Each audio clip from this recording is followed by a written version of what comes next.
Secretary Salvador Mitaldi and the other members of the Cabinet, Mr. Nestor Espinilla, Jr., Governor, Bangko Sentral ng Pilipinas, Mr. Alex Benaventura, he comes from a small barangay in Davao City.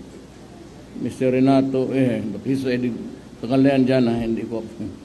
Mga minamahal kong overseas Filipino workers, mga kasama ko sa gobyerno, mga kababayan ko.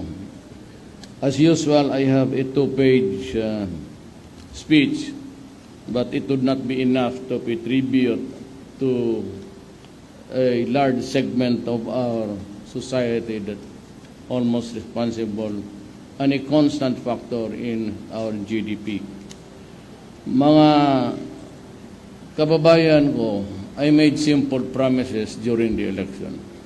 I am not into politics, but I would just like to remind you that I kept my campaign very simple with about 4 basic fundamental promises. And I am very happy that mukhang naibigay ko sa inyo. Yung iba tapos na, iba under still in the implementation, which is really maybe would even outlive my presidency. First is that I said I will try to stop corruption in government if I can. And ang sunod po yung drugs at crime. And the third was that I talked to the enemies of the state, maybe if I can just haggle a few concessions to make our country peaceful. And fourth, that I said, honestly enough, that I am no economist, that I'm just an ordinary graduate sa law, but no exceptional quality about money and currency. My specialty, most of my life has always been in court, prosecuting criminals. Kung yan ang pag-usapan, maybe we can discuss it until morning time about money and economics. But unfortunately, my area of knowledge is quite limited. Ngayon po, corruption is, before I came here, I called for the managers, si Art Tugadi was there, at yung mga taga-Clark, pati taga-Naya, at ang yung mga police doon. And this is an offshoot of what happened maybe the other day. And it was just broadcasted last night, and I saw on TV about the couple complaining of the losses that they incurred while waiting for the baggage the day after. Yung bagahe po nila na delay ng isang araw, dumating, bukas-bukas na yung mga zipper. Just like the old happy days in NAIA. Alam mo, I will not belabor the point. Whatever is in my heart or in the gray matter between the ears, as wag na rin yung tanongin yan, pero talagang sinasabi ko, take care of the ordinary human being. Yan sila dyan. Kasi ako, Presidente, halos masabi ko, para lang ako sa mga kababayan kong ordinaryo. Hindi naman mahirap, ordinaryong Pilipino. I am not a president that is attuned with the times of, going in the low and high of society. I have never been there, believe me. And so, wala sa akin yan, kung mawalaan ka, gusto mo, nakawin mo na yung plano ng pala. Hindi kita pakialaman. Ay, total, hindi mo naman madala yan kung maski saan. I mean, Itong mga mayaman, they do not need the president. You are only worried about the taxes and maybe property, pati yung income, and their safety. And that is it. Hindi sila kailangan magsulat o mag-complain doon sa 8888 because they have no problem at all. But for the ordinary citizen and worker, there's a wide gamut of agonies that they have to deal with. Ako, hindi ako namumulitika. It was the man on the street nagpanalo sa amin. Ni dito sa Maynila, niwala akong isang barangay captain.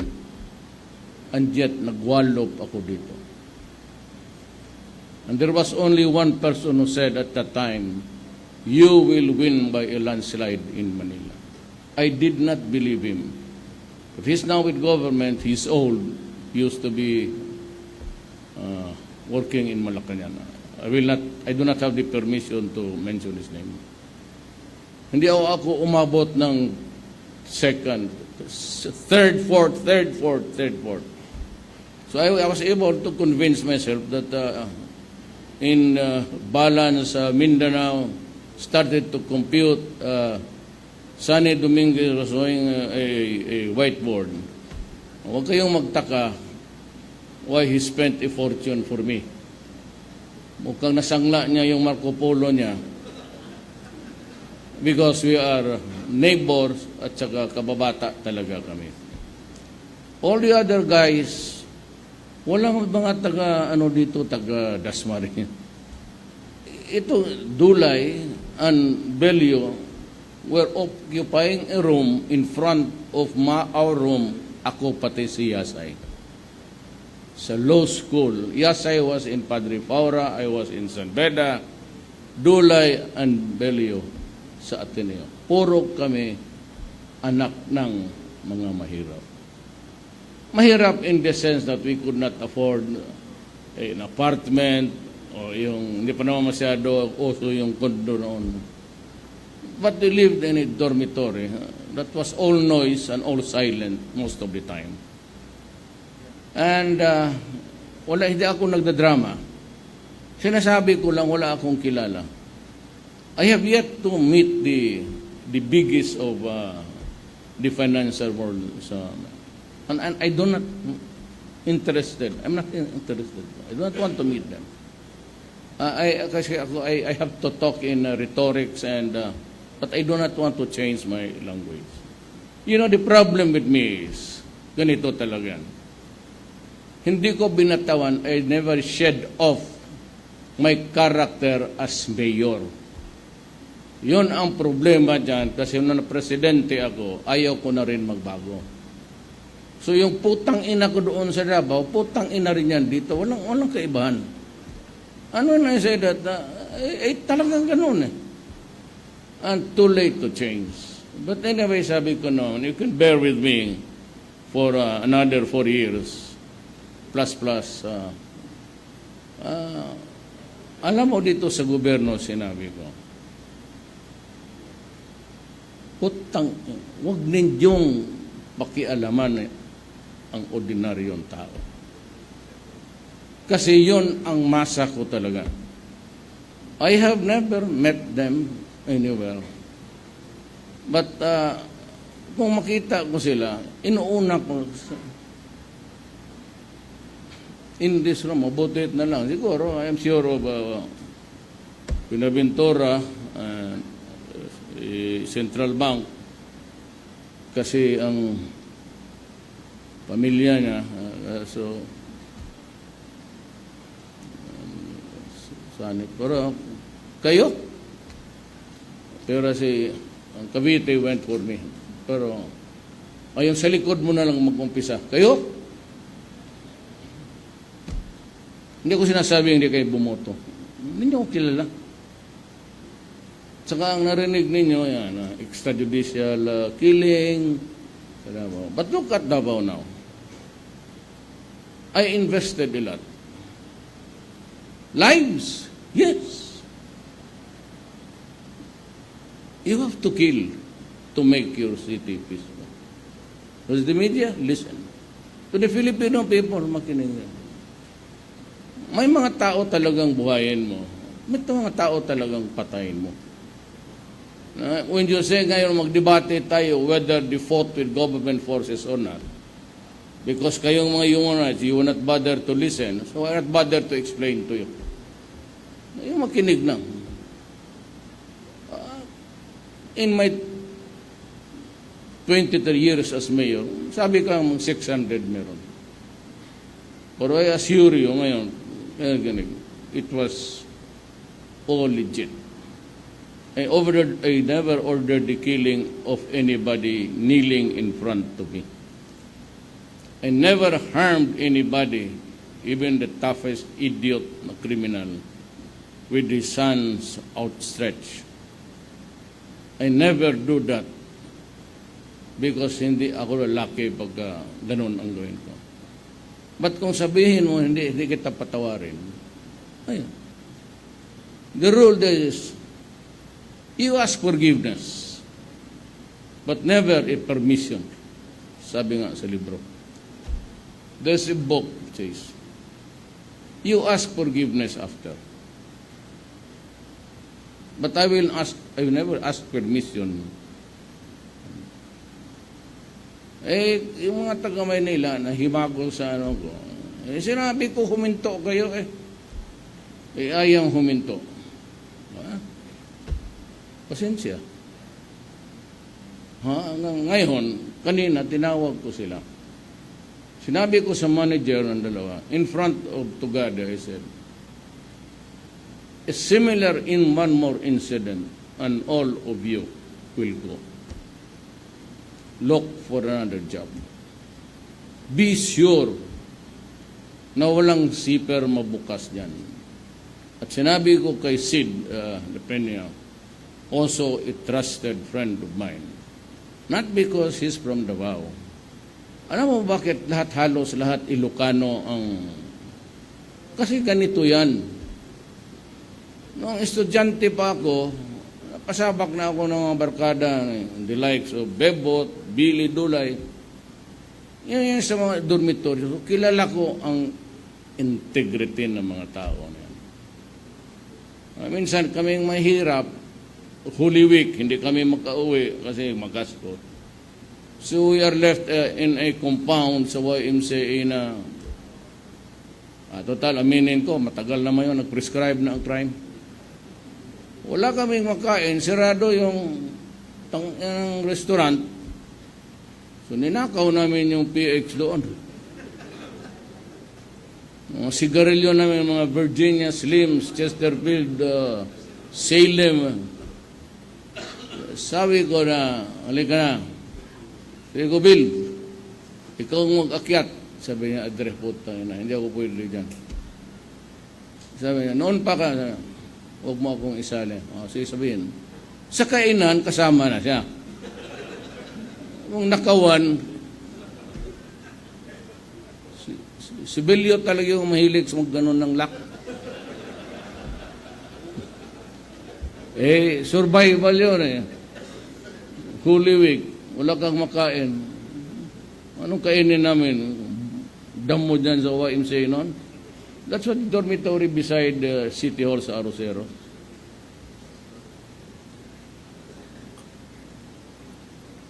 Yan sabi ko sa kanina sa kanila. Corruption must stop. Marami na akong pinaalis. And more to go ako. Maybe after 2 weeks, I'm just reviewing the papers. I'll fire about 1 or 2 generals and about 49 police officers. They have to. Sinabi ko sa inyo, wag. And may ginawa akong so I was dawdling. Nagdododo lang ako, sulat-sulat ka ng Sana yun, Bong.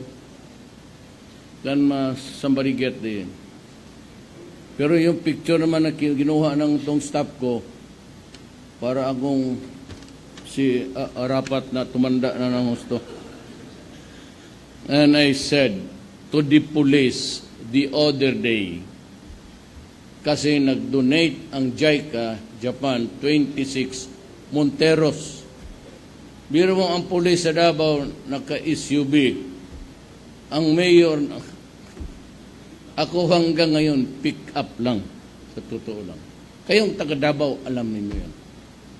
Kung sinabi ko sa mga buang, kasi minsan noon, nagpili ako ng bago, tapos mag-drive lasing. Sabi ko, binubugbog ko talaga kayo. Sa harap na. At nagbubugbog talaga ako ng pulis. Totoo yan. Sipa, pati sampal yan. Tama na sila. Sabi ko, pag sinabi kong wag, style mayor yan eh. I mean, presidential boss do not give ultimatum like, putang ina mo, sipain kita. But I do that. Even today.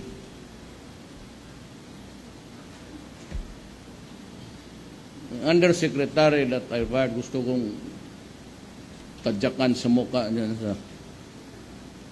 And I said to the police, not during my watch. Wag sa panahon ko.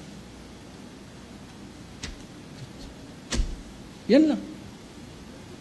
You just avoid. Ako naman, problema ko, anong tingin ninyo sa akin? Corrupt ba yung mayor na yan? Basta pag-usapan natin during my watch.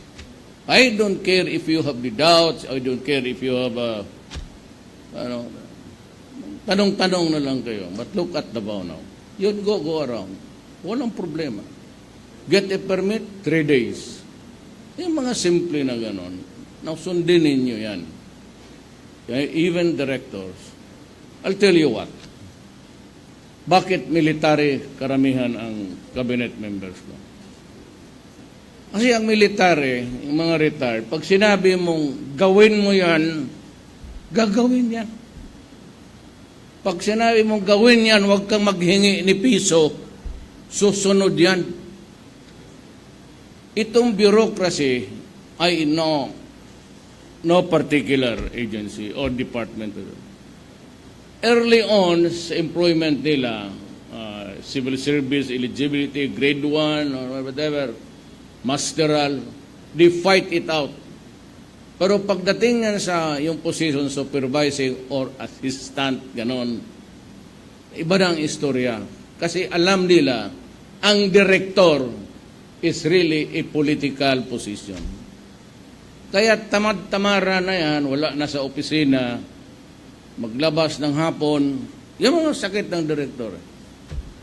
Wala na. Tapos pabalik-balikin yung tao. Either maghingi ng pera, pahirapan, or talagang wala niyan. Now, there's an 888. And I'm telling the Filipino now, you assert your right. Kasi pag nagpaloko ka sa mga yan, tarantado ka rin. Gusto mo sigurong lukuhin ka rin. I said, name him. Ako nang bahala dyan sa libel na yan. Name him.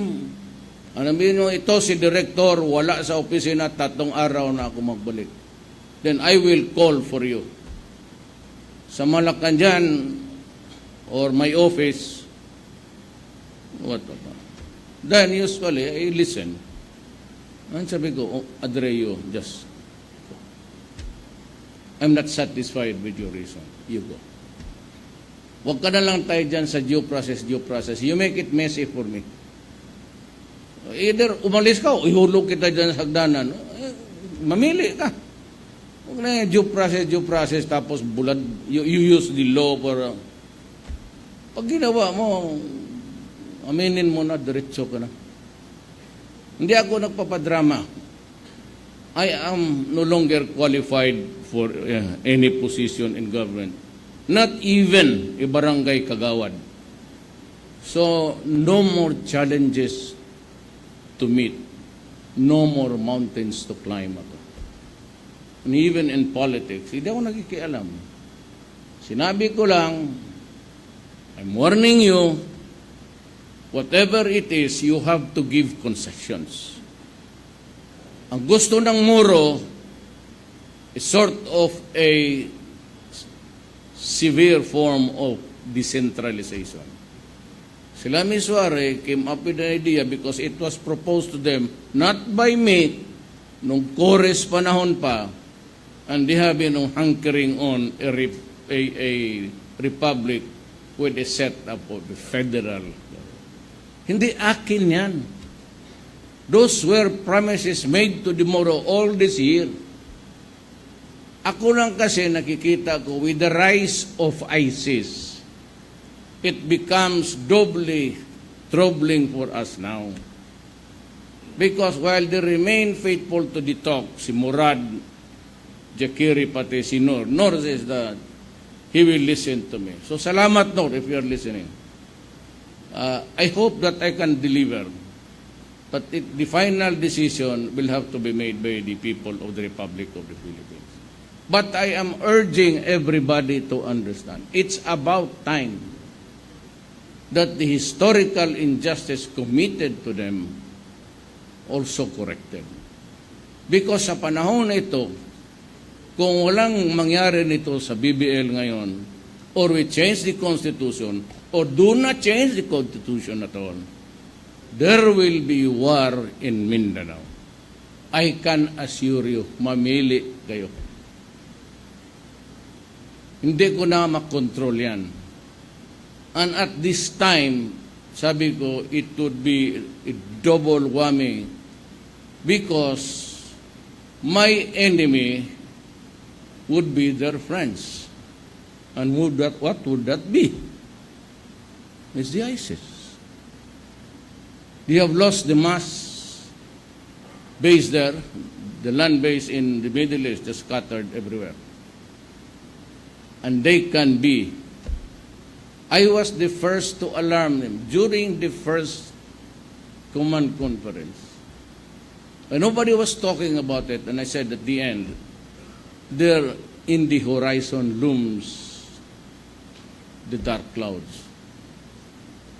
So when Hapilon was imported to the central Mindanao, hindi man kakaintindihan niyang Maranao pati Tausug. Mind you, you should believe me because my lola is a Maranao.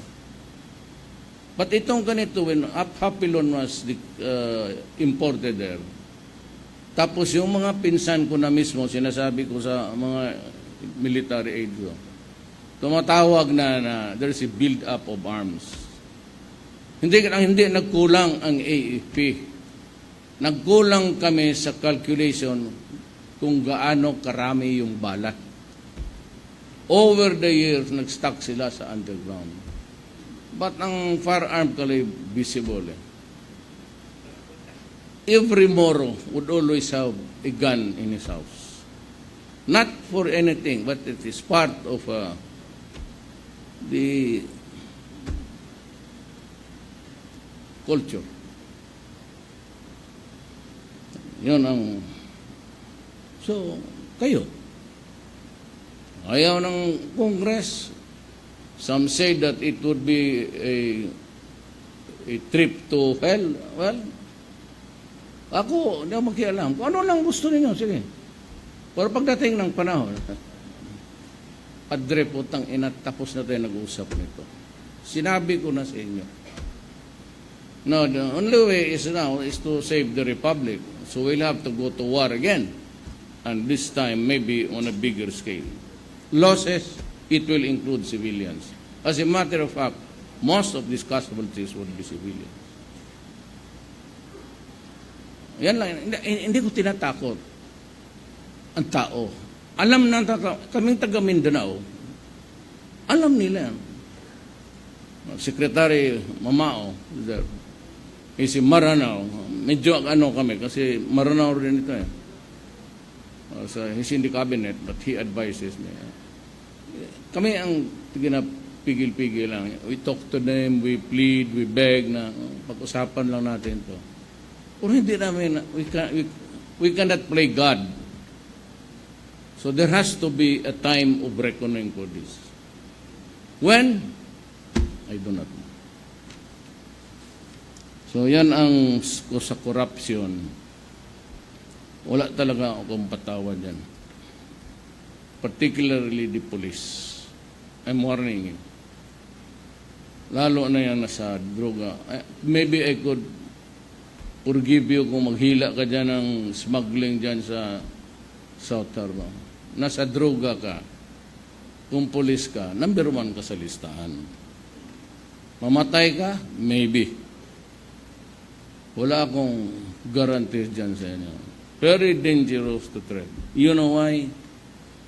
There are 4 million addicts. They have made a portion of the inhabitants of my country slaves. They are the Filipinos who are addicted to drugs, and they crave for it and have become slaves. Kasi ito kung bakit ko na galit ako, ganito yan. In Kuwait, I don't know if it's proper dito si I don't know if it would be okay for me to. We have lost about 4 Filipino women in the last few months. It's always in Kuwait. So, usap kami ni Alan. It's either, my advice is, we talk to them, state the truth, and just tell them that it's not acceptable anymore. Either we impose a total ban, or we can have the courage. I do not want a quarrel with Kuwait.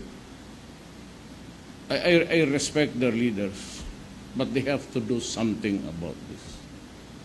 Kasi karamihan ng Pilipina mag-suicide. Kaya ako mainit sa droga. Now, I will connect.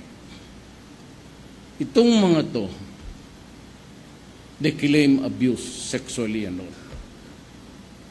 And they endure. I was once there to help a Filipino when I was a congressman. Kasama ko yung mga Moro na lawmakers. And we were successful. We were talking to King Fahd, but it was a bit of his, medyo may dementia na. But okay. Then yung security advisor niya, at whose behest is this? Sabi ko mine. Because they are my constituents in the city of Davao. Sabi niya ganito, you tell them that in some Arab society, not all, it is not the general practice, of course. With due apologies to all Arabs, I'm sorry, I'm just talking about a factual situation. If you are working there as a paid servant, or you are bought from the slaves of the market of sexual abuse, is a possibility that you have to face it. Palagi ko hindi na yan nakatiis yung gano'n. Rape would come, the head of the family, yung mga anak, pati pinsan, pati son-in-law. And yet they endure for some time. The human derogation and dignity. Tapos para lang makapadala ng pera dito, makapag-aral ang mga anak nila. And then you come here and, you go around. Kasi alam nila kung sino ang may pera. Because alam nila sa neighborhood na ang nanay pati tatay nasa abroad or both are working. Remember, a family home that is left behind by the wife, the mother, becomes socially dysfunctional. There is a family whose father is out of the country and no father is seen for so many years. That family becomes dysfunctional. Pag ang danay pati tatay umalis, nagtrabaho, iiwan ang mga bata, kaya nire-rape lang yung tiyuhin kasi ang tatay nila wala, ang nanay. Tapos yung pawis nila, pati dugo nila, pagbilihan mo ng shabu, tapos pagdating nila dito, naging gago na. Anong gawin ko sa iyo? Putang ina mo, patayin talaga kita. And remember, sabi nila, ba't du30, mahirap ang pinapatay sa tundo? Well, I'm sorry to inform you, idiots and all, shabu is a merchandise for the poor. Yung mga taga San Lorenzo, Pobres Park, they have their yacht, they have their plane, they go somewhere else. They go to a farmhouse far from the madding crowd of urban dwellers. And they do cocaine, heroin, cannabis, and all. It does not make them an overnight monster. Why? Because it is organic, poppy. And all of these things are derivative of an organic plant. Shabu is a mixture of deadly chemicals. That is why it shrinks the brain. At yung shabu, wala ng pag-asa for a rehabilitation. 1 year of shabu, ang anak mo wala na. Paputol-putol na yan, kaya magsalita yung gano'n. Diyan ako galit because you are destroying my country. So when I was a mayor, I said simply, do not destroy my city because I will kill you. Do not destroy the youth of my land because we need them. Hindi kami mayayaman. Yung mga OFW hindi mayaman, ang savings nila, tayo, baski ikaw, Mr. Benaventura, you think that you can really expect an income na if you survive for the next 10 years, lahat ng sakit na papasok na diabetes, hypertension, kaya mo magpapista buwan-buwan? Ina naman, kayong taga-gobyerno, how much you expect to earn? Pension, benefit in GSIS? So, kung may heart, kaya mo magbili araw-araw? And even the diabetes, naghingi yung mga sila ng increase 1,000, the senior citizens. Is that enough? Kaya nagpagawa. Kaya hindi ako nagyabang. Sabihin ko na lang sa inyo para malaman ninyo. Kaya matagal ko na kasing ginawa yan. Ang iyang PGH na yan, usual complaint is, paski yung mga intern dyan noon sa mga classmate namin, kadormitoryo namin, always walang medisina. Mismo sila ng mga doktor dyan nagko-contribute. So one day nagpunta sila sa akin, sabi ko, how much do you think we need to make a Filipino comfortable? Yan walk-in clients. Man. So sabi ko, I will give you 100 million a month. Lahat ng pumunta dyan, gamutin ninyo, libre ang medisina. 100 million a month. Hindi alam ng tao yan. Noon pa yan. I gave it many, early on when I became president. Yung Biluna, yung mga sundalo, yung mga anak ng sundalo, may mga maintenance na yan. Karamihan ng sundalo, kidney, tama. Walang medisina. So mayroon silang, magkano ka na yung buong? Kano doon sa Biluna, pati AEP? They have 50 million. Biluna is 50. Doon yung pera ninyo. Baka sabihin niyo, maniwala ka. I said, marami akong but of the matter, but money has never been an issue against me. Lahat ng ano dito. Kaya, ngayon, may 100 million sila. So, lahat ng pasyente, cancer, kasi dyan yung mga terminal na cancer, even just for the palliative para kaya dyan ako galit sa korupsyon. Maraming kailangan natin. Papasok pa itong mga... Kaya ang lahat pinalagay ko yan, puro Ilocano yan. Kasi yun namang military, naging mayor ako for 23 years. Lahat ng kakaramihan ng ating sundalo, Ilocano, pati Ilonggo. Yan lang ang palaban talaga na ano. Ang mga Ilocano medyo tahimik. Ilonggo, bawligti, kadamo sa mga Ilocano. Kadok na kagira. Gira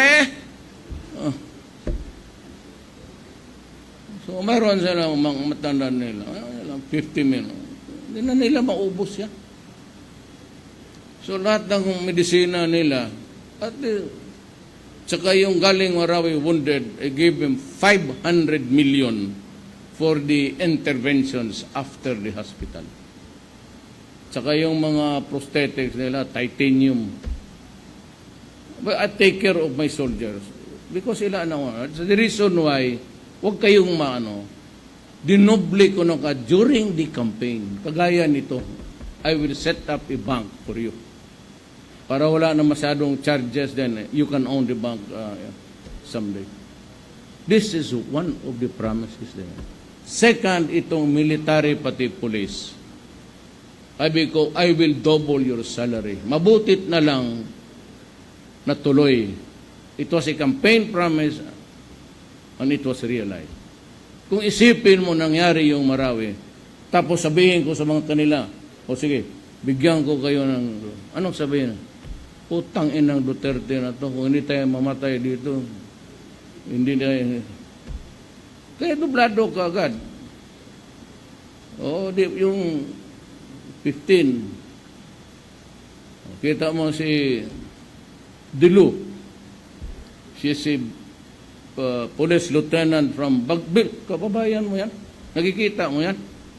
Walang kapatid dyan iba doon. O, tingnan mo, gumanda lalo. Kasi, sige na, pa-face yan. Dublado na ang sweldo ng mga yan.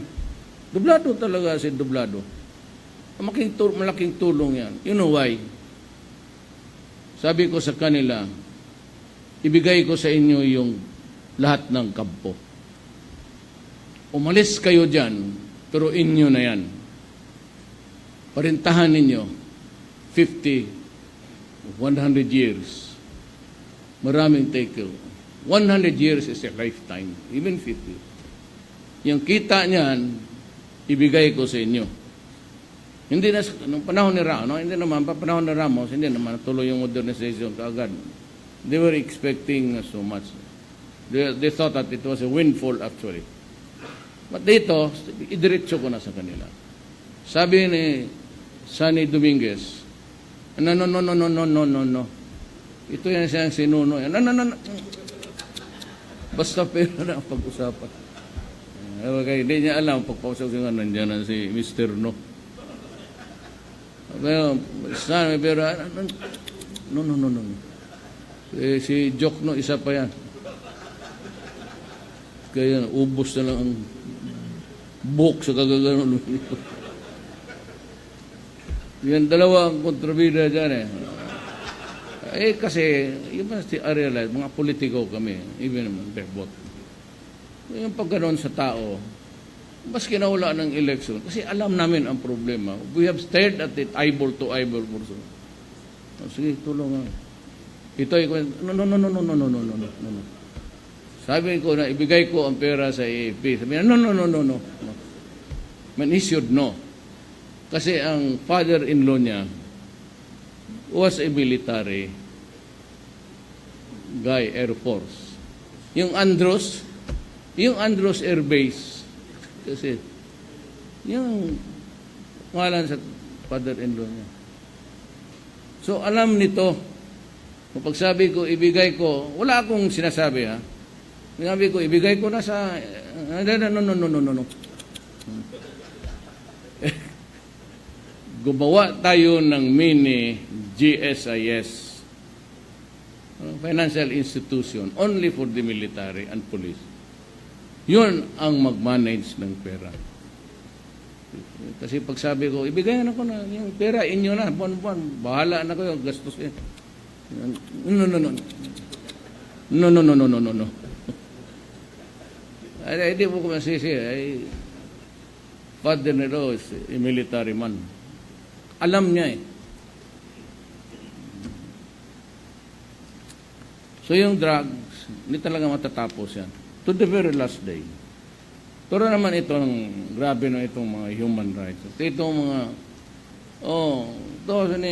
ito yung pinatay ni Duterte. 7,000. Okay lang sa akin yan.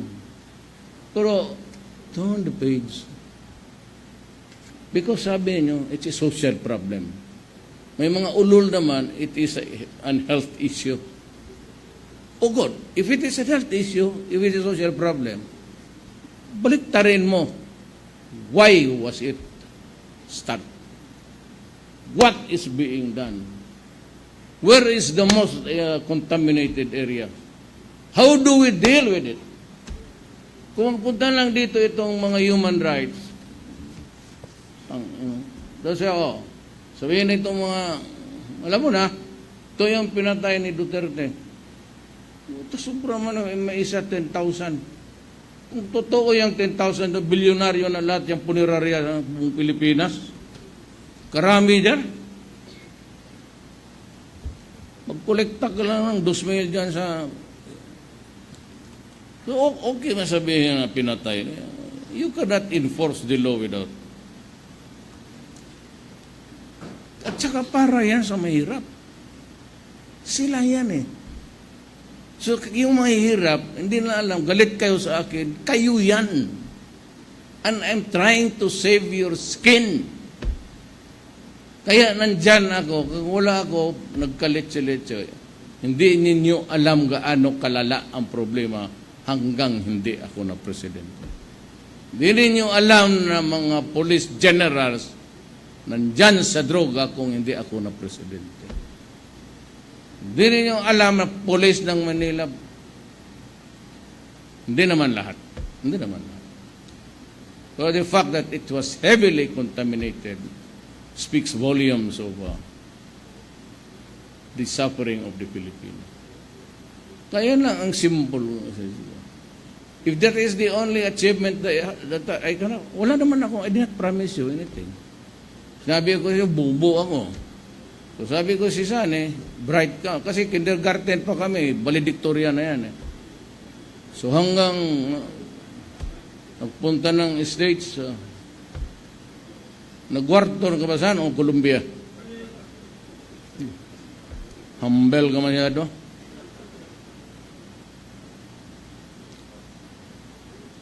Totoo. So sila ang kinuha ko. Sabi nila nag-improve ang economy. So, you have to have Sunny Dominguez, si Mon Lopez, very helpful.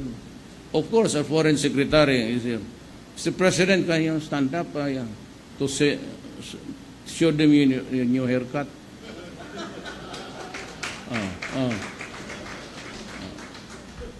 Ito, hindi pa na presidente. Tignan mo yung ulo sa likod. May ostiya na. Hindi pare, may mga butas yung gagong yan dito. Tingnan mo kanya, ready-made na. I think the most qualified actually. Makita mo naman performance. The way he talks, the way he deals with the problem, the way the burden of the country is being solved outside. I can only say that I was not really wrong in choosing. Marunong talaga, bright. And even the way he talks. So, yan ang, napatagal ako, pero dapat malaman ninyo. Para, when you are dealing with me, and you're watching TV, and you start to wonder, why is this guy so disgusting? Almost odious in his, ganun yung mga mayor, Davao, Mindanao. Magsakay kami ng eroplano na pauwi. Alam mo, 3 hours and 40 minutes yan? Yung poker noon na. Sabi ko sa taga, mabuti pa, makras na lang itong putang inan to. Ang haba ng... but those were the days. Davao na, it's 1 hour 30 minutes. So I'm leaving for the last flight. Ngayon, sakay ako. At saka ang flight, walang hinto eh. There's about 32 flights a day for Davao. You can choose the hour even when to go out. So I'm happy at mga kababayan kong mga OFW. I'm not good at Tagalog kasi lumaki ako ng Davao na halo kami. I am not proficient in the Tagalog, kulang, pati Bisaya, kulang rin. Kaya sometimes I shift to mas madali sa akin, walang nangyabang. I could find the word immediately. Mag-Tagalog ako, minsan mag-English na lang. Tapos wag ninyo, do not be offended, magsabi ko, ano ba Tagalog nitong yawa na ito? Kasi ang Bisaya, totoo yan. May mga Bisaya dyan. Pag may hinahanap kami na bagay, tatay namin, saan yung baso dito? Saan yung yawag? Ganun yan, totoo. Ganun ang, yan ang hindi nang alam.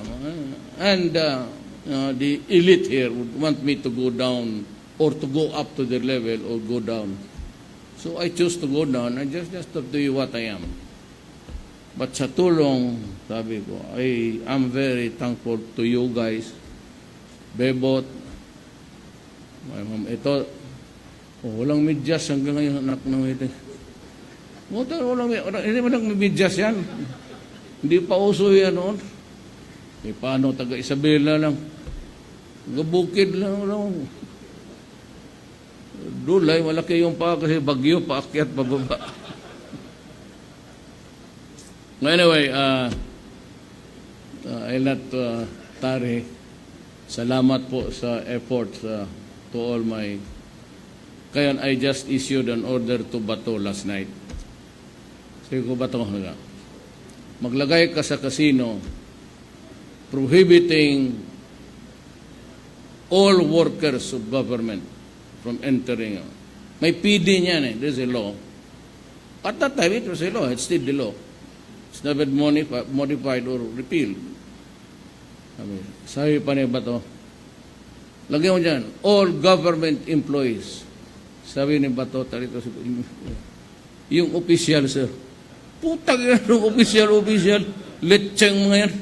Lahat kami workers. That's I'd like to remind everybody.